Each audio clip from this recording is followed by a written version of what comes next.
The long-anticipated Lambeau game. Oh, the Finally Lambeau Leap. here. Will they be allowed to do the Lambeau Leap, either team? Well, I want to know what happens if the Lambeau Leap and the jump around happen at the same exact time. Boy, that would be a lot of jumping around. A lot of leaping going on. The leap around, the 5 Lords of Lambeau Leaping? jump? Is that what it is? Yes, Something I like don't know. that. Something weird's going to happen if it all goes together at the same time. Just for the Badgers' sake, just be competitive. Just don't get blown out, because there's too much hype leading up to it to go in there and get blown out. So let's just hope. You'll be there, right? I'll be there. Just hope that they're competitive. That's all I want. We'll talk a little more about the big game coming up this weekend.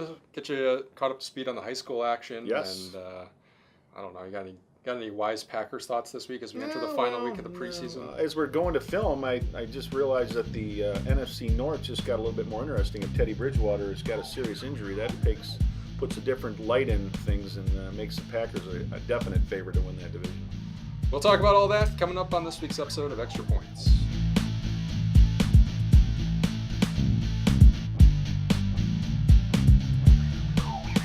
What's up, everybody? Welcome back. It's Extra Points. It's John Barry. It's Eric Schmoldt. It's The dynamic everything duo. Sports around the state of Wisconsin. Everything. In the Everything. Rock and Walworth County areas Yes. in particular. And we get here every week. And we usually we've been starting with the high school football, but I think, with the start of the college season. I think we got to go with Bucky. Let's go with the Lambeau game. And all right. Like you kind of said in the intro, it's, I'm considering this more of an event than a game because, Right. We got Vegas. They say 10-point favorites for LSU, and that might be a little generous. It might be generous, but I guess first game, and you never know. But I've a couple of preseason shows that I've watched. A couple guys have picked LSU to win the whole thing. So the national championship. So they, I think on paper they figure they've got the most talent. They've got the most guys that are likely to play in the NFL. So a big test for the Badgers. I'm not expecting a win or a big upset, but like I said, I just hope they can keep it close.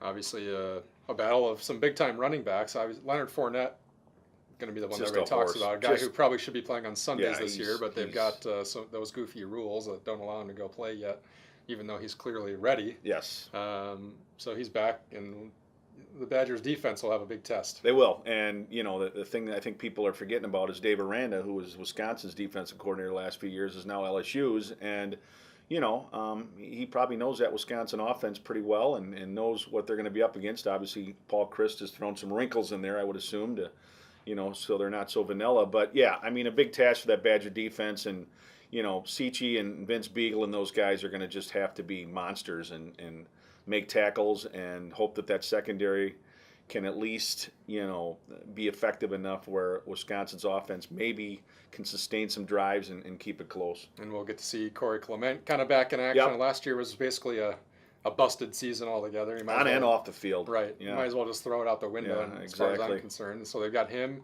and Dare Ogunbowale, so they've got some. And we know the starter now is going to be Bart Houston, which I don't think either one of us are surprised by that. I still think Alex Hornibrook's going to play. I don't think there's any question that he'll see some time. But Houston, with that senior experience and that, it'd be tough to throw a redshirt freshman into a game like that, especially to open the season against, which is a top 5 team coming into the year. So I'm not surprised that Paul Chryst went that route. But I don't know how long of a leash Bart Houston's going to have. If things get out of hand, you'll see Hornibrook in there, I think. You think we'll see him this week even? Or I think so. Is there a chance they have a couple, drives or something? That's what I'm. Maybe end of the first half they let him come in there because he does bring a different wrinkle because he's much more athletic and much more mobile and he's left-handed and a lot of times left-handers.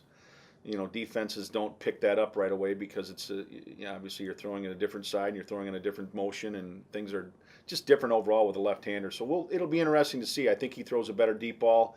I think he's got a better arm and he runs better. But I just think Houston right now, Paul Chryst feels like he's going to be a better game manager, and that's what you're going to have. Well, and that's what it's been for Wisconsin for plenty of years anyway.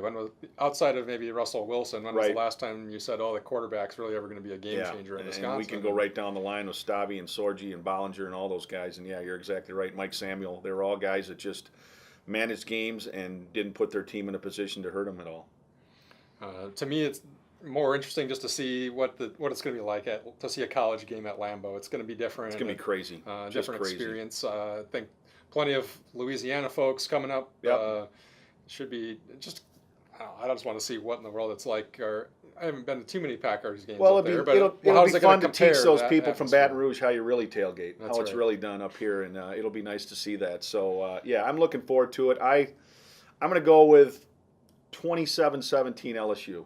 You're going right on the line. Right on the line. Push. Yep, a push, yes. I think it could be a little worse than that, but Okay. as long as everybody has a little fun, a little That's all that tailgating, matters. and Yep. everything, a little jump around at Lambeau, maybe see a Corey Clement leap into a Lambeau Yep. Leap or something. Let's see. Should be some fun. I think it's going to be a lot of fun, yeah. College game day will be there, and the atmosphere is going to be pretty electric. So, for those of you going up there, enjoy it. And for those of us that got to watch it on TV, wishing we were there, like I say, let's just hope the Badgers can put up a good show. Obviously, this is the start of the Badgers' crazy, difficult schedule. I guess let's just kind of get out there what we think for the season. Oh, man. I mean, is there... Somebody asked me about that. When you start the season, the Big Ten season, at Michigan State, at Michigan, bye week, home against Ohio State, I mean, they could be 0-3 in the Big Ten. I mean, easily. But if you can steal a win in the Michigan, whether it's Michigan State or Michigan, then things are different. But you know what? I'm going to go.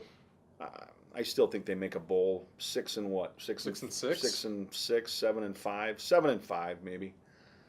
Hope I'm wrong. I'm hoping. I'm hoping. I mean, it's hard to go into a season when you're like, man, 8-4 would be really good. Really after good. what we've kind of experienced over the last be unbelievable 6 years or so. But and it's just it was ranked the number 1 toughest schedule in the country. So I mean, that tells you all you need to know right there. And people that complained for all those years about Wisconsin's cupcake, soft non-conference schedule.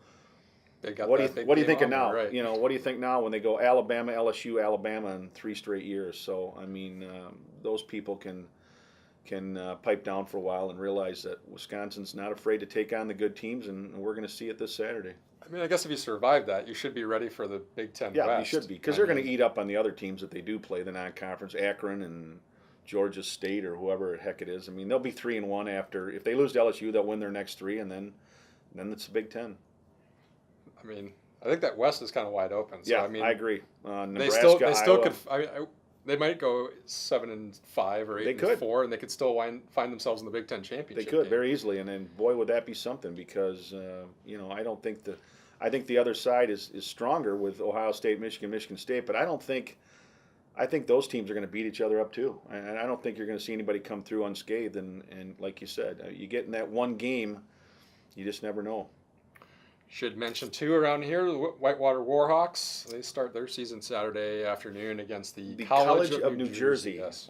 That could be ugly. That could be real ugly. I think it's Youth Day or something like that, and the youth are going to get to see a lot of points put up by the purple. And it's not Whitewater's fault. The teams don't want to play them, and that's just as simple as that. So, well, and their other 2 non-conference games this year are decent tests. Okay, they get yeah. Belhaven, and then Yeah. they get an NAIA team that gave them all they can handle last year. So, yeah. But like I say, you gotta fill your schedule, and this was a chance for the Whitewater to get at least a game in. And well, they went out there a couple of years ago, right? And it was a like long I say, trip. College of New Jersey is not going to put up any fight, and it'll probably be 65-0, and they'll call off the dogs. But hey, it's a start to the season, and I think Whitewater are going to be back atop the WIC when it's all said and done. I mean, I think they could be back in the national championship game again. Yep, I agree. They've been there plenty over the last 10 have. to 15 years, and they've got a lot of guys coming back, including Janesville's own Paul Foster. One of the captains on the defense. He's a beast. He is a beast. Led the team in tackling a year ago, and now he moves to middle linebacker. So, and better get all conference honors this year, because for him to not get all conference honors last year was a joke. And I don't know who's voting, but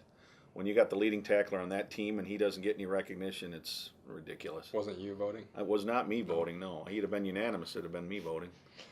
What on the high school side of things? What are some of the games you're voting on this week in your football weekend? Well, obviously, column? start with the local teams, Parker and Craig. Parker's certainly now in a must-win situation if they have any playoff aspirations, because at 0-2, they can't afford any. They got to win 5 of their next 7 to be playoff eligible. And with Madison East, no offense to Madison East, but Parker should put up 50 this week, and I think they will. I think I put the final score at 52 to something, and I think they'll score at will.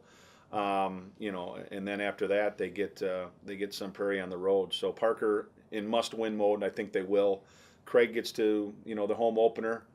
Sun Prairie, that's a team which that I think coming has off been a pretty really good. tough loss. Yeah, and they're going to be pretty mad. They're going to be pretty mad. But again, Craig, again, they haven't played the caliber that they'll see Friday night with Sun Prairie, but I continue to just be impressed by Nick Kramer. The kid just is he's a game changer, and he's a playmaker, and he's the kind of kid that, he's fun to watch. And for those of you that are going to watch them play for the first time, expect the Craig defense to give up points, because they will. But offensively, there are weapons and there are things that happen that, it makes it fun to watch offensively. And I think for them, a tough task. And I just think their defense isn't to the point yet where they can be a difference maker, and that's what they're going to have. So I would expect Sun Prairie to come in there, like you said, with a chip on its shoulder and probably come out of there with a win. But Craig will put up some points, I think.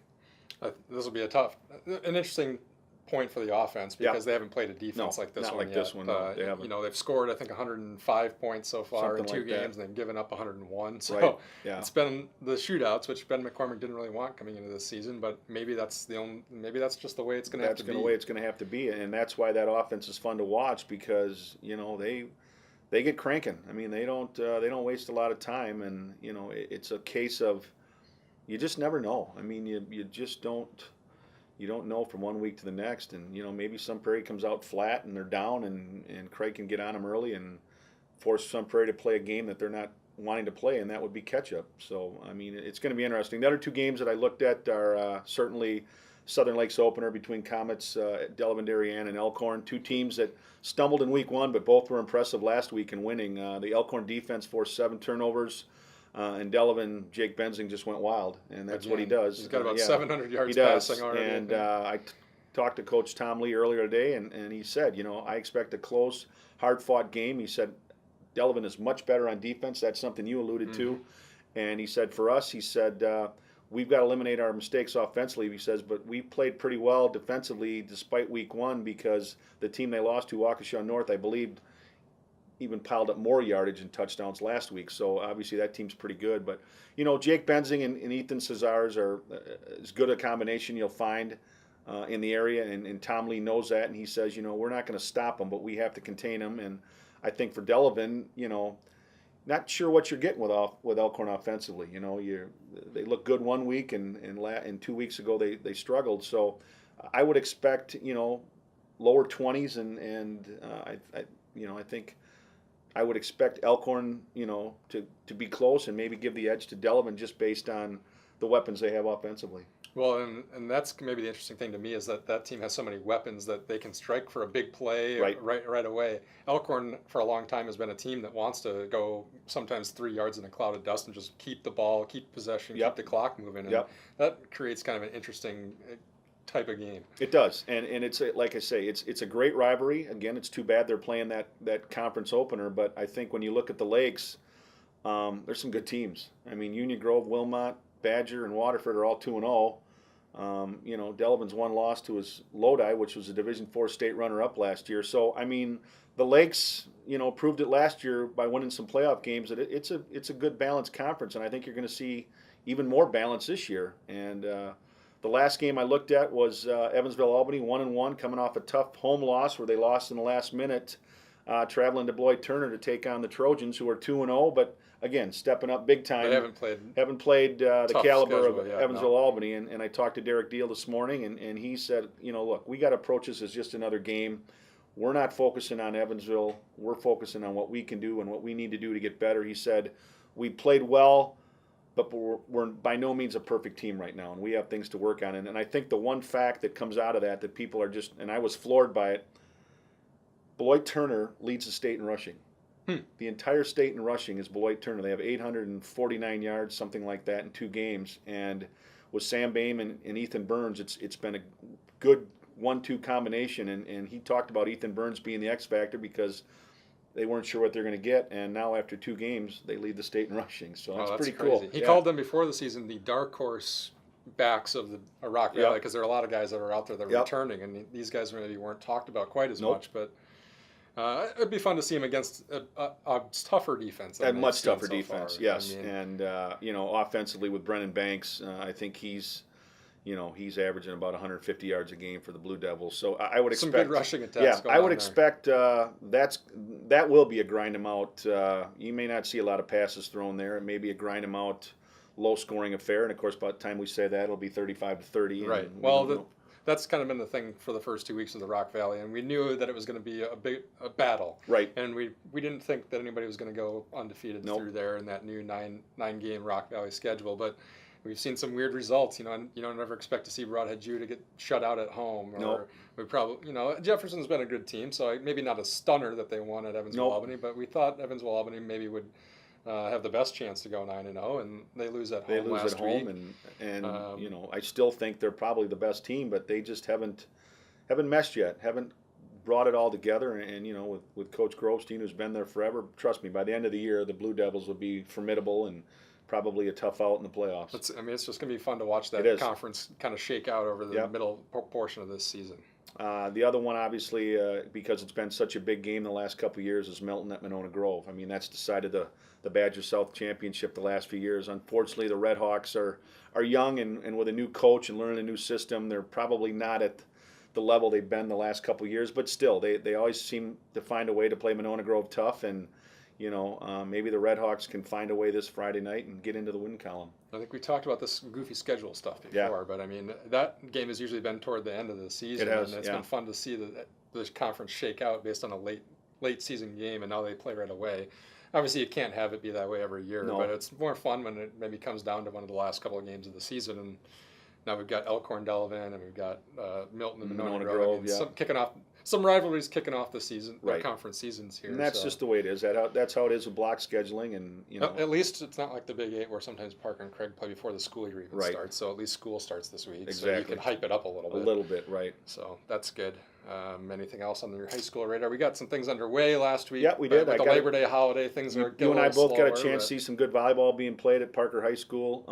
Walworth Bigfoot has got a nice team, and come tournament time, if they drop down to Division III or whatever it might be, again, you're going to run into the private schools eventually. But, I mean, they got a nice team. Edgerton, Mike Schmidt, he's got a nice team assembled over there. And I think Janesville Craig, when they got everybody back and everybody's there, they got a chance to be a nice club as well. So, I mean, it's just fun to watch, and it's neat to see how that two-day tournament kind of showcases the city and those two high schools. And, I was surprised when I walked in the gym at 9 o'clock on Saturday morning at Craig that there were a lot of people there. Yeah.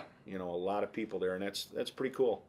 A nice way to start the season, and nice for us to be able to kind of see some teams and get a feel for what's going into the year. So hopefully they keep that tradition going. Keep that going, and then cross country kicks off in earnest on Saturday with Craig and Parker at the Verona Invitational, which is a good meet, and interesting to see the two city schools in action.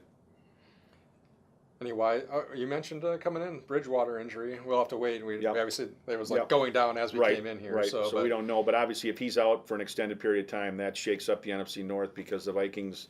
I think right now Joel Stabby would be their backup. Week 2, Joel Stabby versus Aaron Rodgers. Get your tickets now. Who'd have thunk it? I don't know. That's I mean, maybe Mark Sanchez comes in. I don't know, but it didn't sound good, and the players were distraught, and they said that they were praying and kneeling on one knee, and it didn't look good. So if it's an ACL or something that puts him out for the year, that makes Minnesota a much different team.